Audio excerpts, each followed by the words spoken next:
তেলে ভাজা আমাদের খুব প্রিয়, তাই তেলে ভাজা নানা রকম জিনিস আমরা খেয়েই থাকি। ভাবলাম একটু অন্যরকম তেলে ভাজা হলে কেমন হয়। দেখো কি বানাচ্ছি। আমাদের বাড়িতে কুমড়ো গাছ খুব সুন্দর হয়েছে, তো সেই জন্যই আমাদের বাড়ির কুমড়ো গাছের পাতা দিয়ে একটা নতুন ধরনের রেসিপি বানিয়ে তোমাদের দেখাবো। দেখো কিভাবে কি বানাচ্ছি। পাতাগুলো এতটাই বড় বড়, মানে তোমাদের কি বলবো, এর থেকে ছোট পাতা হলেও সুবিধা হয়, তো এটা খুবই বেশি বড়। যাই হোক, দেখো আমি পাতাগুলো কেটে নিলাম, দিয়ে ভালো করে ধুয়ে নিচ্ছি। তো ওখানে বাইরে খুব অল্প জলে ধোয়া হয়েছিল, সেজন্য ভাবলাম না ভালো করে আরেকবার ধুয়ে নিই, কেন যতবার ধোবে ততই ভালো, এটা যাতে তোমার কোনো নোংরা কোনো রকম কিছু পোকা মাকড় না থাকে সেই দেখে শুনেই তোমরা নেবে পাতাটা। তো কুমড়ো পাতা তো শাক এমনি সবাই খেয়ে থাকি, তো ভাবলাম এই ধরনের একটা রেসিপি করলে কেমন লাগে, একবার ট্রাই তো করি, তারপরে বলবো তোমাদের কেমন লাগছে। দেখলাম জিনিসটা খেতে খারাপ হয়নি, জিনিসটা ভালোই হয়েছে, তবে পাতাটা একটু ভালো করে সেদ্ধ করতে হবে। দেখো প্রথমে ধুয়ে নিয়ে ডাঁটিগুলো ভালো রকম কেটে নিচ্ছি। ডাঁটিগুলো অবশ্যই তোমরা কেটে নেবে।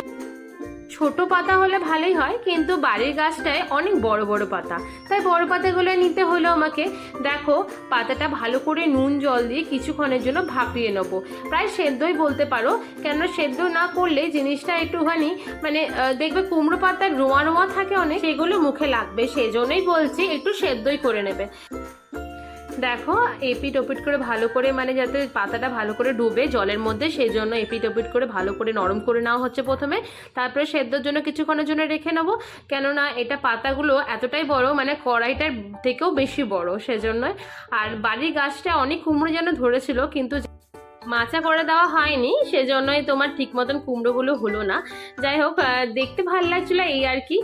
দেখো পাতাগুলো প্রায় সেদ্ধ হয়ে গেল আমার, এরকমভাবে সেদ্ধ করে নেবে, অবশ্যই বারবার করে বলছি সেদ্ধ করে নেবে পাতাগুলো।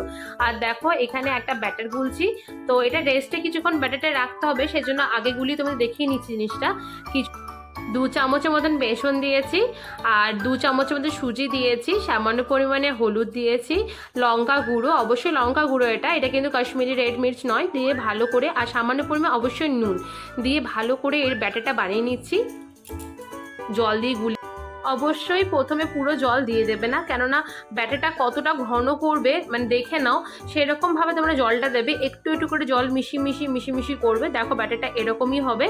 এরপর কিছু পেঁয়াজ কুচিয়ে নিয়েছি আর কিছু রসুন ছাড়িয়ে নিয়েছি, এবার কুচিয়ে নেবো ভালো করে রসুনটা, এটা পুর ভরতে যেটা লাগবে আর কি। তো এটা একটা অন্যরকম জিনিস ট্রাই করেছি, খেতে সত্যি খুব সুন্দর হয়েছিল, সেই জন্য ভাবলাম জিনিসটা হেলদিও হবে আর তোমাদের সাথে শেয়ার করা হবে, খেতেও ভালো লাগবে, সেজন্যই জিনিসটা দেখালাম তোমাদের। দেখো এটা কাঁচা লঙ্কা কিছু কেটে নিয়েছি, আর লাগছে 2টো ডিম।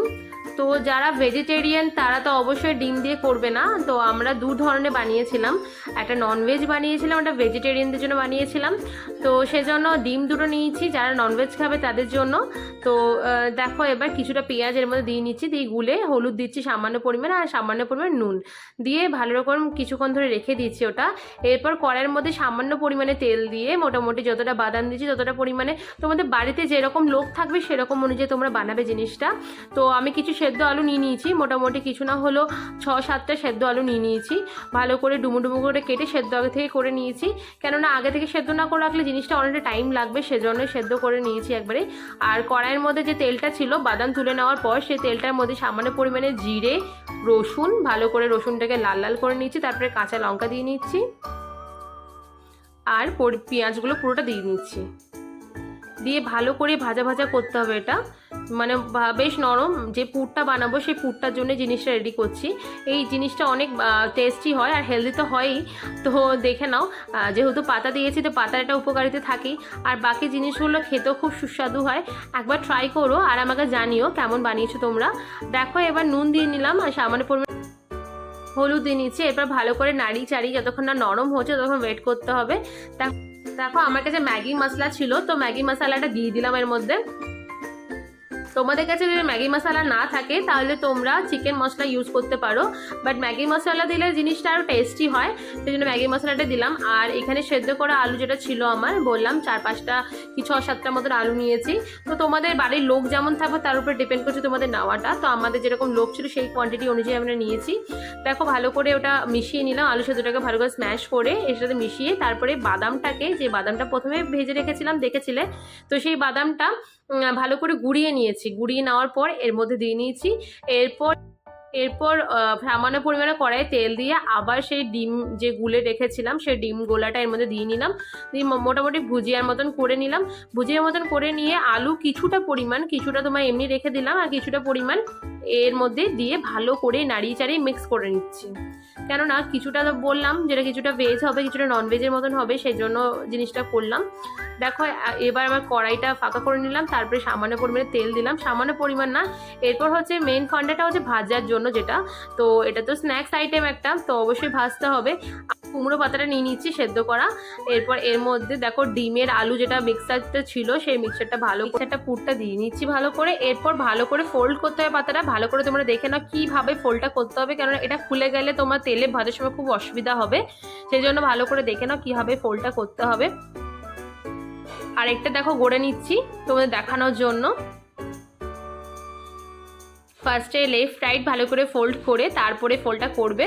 খুব বেশি দেবে না পুরটা, কেন বেশি দিলে তোমরা জিনিসটা ম্যানেজ করতে পারবে না, সেজন্য এরকমভাবে করে। আর দেখো যে ব্যাটারটা বানিয়েছিলাম রেস্টে ছিল কিছুক্ষণ, সেই ব্যাটারটাই পাতাটা ডুবিয়ে নিয়ে ভালো করে এর মধ্যে তেলের মধ্যে ছেড়ে দিলাম।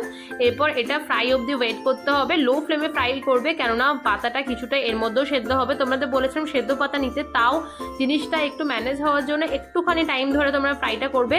দেখবে খেতে খুব মুচমুচে হবে আর খুব টেস্টি হবে। অবশ্যই তোমাদের রেসিপিটা যদি ভালো লেগে থাকে তাহলে আমাদের কমেন্ট করে জানিও, আর সাবস্ক্রাইব করে দিও, আর চ্যানেলটাকে শেয়ার করে দিও তোমাদের যদি ভালো লেগে থাকে আমাদের রান্না। দেখো একটা ফ্রাই হয়ে গেছে, খেতে সত্যি খুব সুন্দর। বিকালে স্ন্যাক্সের জন্য তো খুবই ভালো জিনিস, আর হেলদি তো আছে এটা, এমন কিছু জিনিস হ্যাপাও নয়, খুব ইজিলি হয়েও যায় এটা, আর টাইম খুব বেশি লাগে না। তোমরা খালি পাতাটা আগে থেকে সেদ্ধ করে নেবে, এটাই হচ্ছে মেন কথা, না তো এমনি খুব একটা টাইম লাগে না। আলুটা সেদ্ধ করা থাকলেই হচ্ছে, এরকম বানিয়ে নেওয়া যেতেই পারে সুস্বাদু স্ন্যাক্স। বিকালে চায়ের সাথে খুব সুন্দর লাগবে এইসব স্ন্যাক্স। একবার ট্রাই করে তোমরা অবশ্যই দেখো, আমার কমেন্ট করতে ভুলো না যেন। আজকের জন্য এই পর্যন্ত।